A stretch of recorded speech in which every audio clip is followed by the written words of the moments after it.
अयोध्या का चढ़ावा चोरी मामला।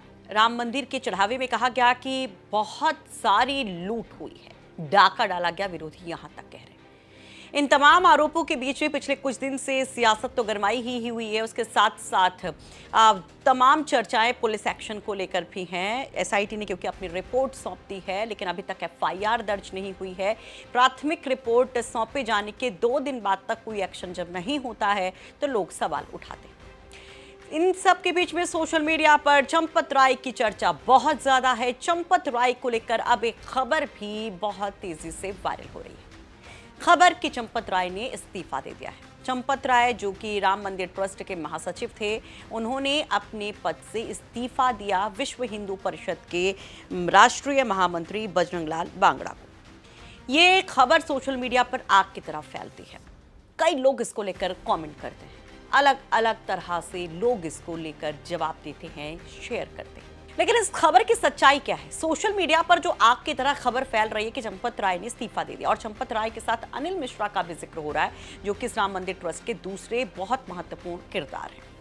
क्या वाकई में इनका इस्तीफा हुआ है? जब हमने इसकी पड़ताल शुरू की, हमारे सहयोगी ने इसी ट्रस्ट के एक और महत्वपूर्ण जो चेहरे हैं उनको कॉल किया। चंपत राय के जो सहयोगी हैं गोपाल राव, जो बहुत ज्यादा चर्चा में रहे हैं इस ट्रस्ट में, चंपत राय, गोपाल राव और साथ साथ अनिल मिश्रा, इन्हीं तीनों का नाम ज्यादा है। ये कहा जा रहा है कि ये जो तमाम गड़बड़ झाला हुआ है उसमें कहीं ना कहीं केंद्र में ये हैं, ये तमाम आरोप इनके ऊपर लगते रहे। जब उन गोपाल राव से हमारे सहयोगी मयंक शुक्ला ने फोन पर बात की तो उन्होंने सीधे सीधे कुछ भी कहने से मना कर दिया।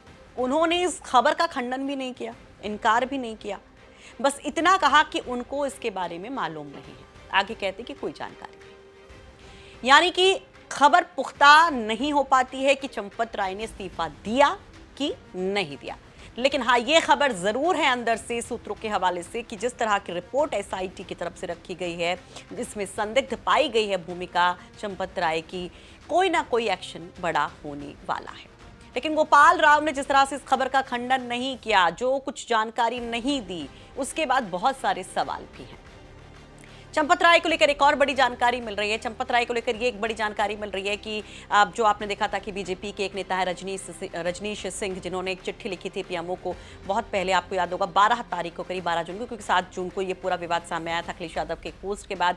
देर शाम को उन्होंने ये पोस्ट किया था और उसके बाद अगले दिन से ये पूरा मामला धीरे धीरे बढ़ता चला जाता है। तो बीजेपी के एक स्थानीय नेता रजनीश सिंह इसको लेकर पीएमओ को खत लिखते हैं और उसमें वो ये कहते हैं कि ट्रस्ट की जाँच की जाए कि किस तरह से पैसे आ रहे हैं, क्या कुछ हो रहा है वहां पर। पीएमओ की तरफ से स्थानीय प्रशासन से संपर्क साधा जाता है।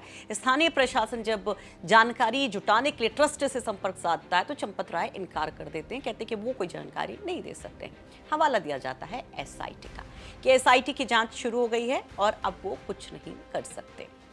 तो चंपत राय को लेकर ये तमाम चर्चाएं चली रही हैं। सोशल मीडिया पर उनकी कुछ तस्वीरें भी वायरल हो रही हैं। एक तस्वीर वायरल हो रही है कि एक महिला चंपत राय को खुद एक चांदी के एकाक भुसुंडी जो है वो दान में देते हैं, और एक और तस्वीर अब चंपत राय की वायरल हो रही है जिसमें सिंधी समाज की तरफ से 200 किलो चांदी के ईंटें देने का दावा किया जा रहा है उन तस्वीरों के साथ।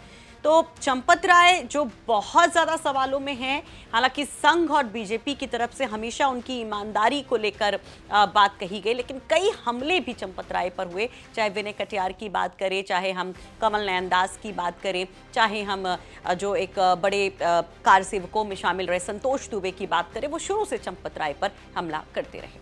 लेकिन अब जो खबरें हैं इस्तीफे की, जिसका खंडन भी नहीं किया गया गोपाल राव की तरफ से, बस इतना कहा गया कि उनको कोई जानकारी नहीं है। क्या वाकई में ये खबर सच हो सकती है आगे जाकर? ये सवाल सबसे बड़ा। ये खबर बनाने में हमारी मदद की अयोध्या से हमारे सहयोगी मयंक शुक्ला ने।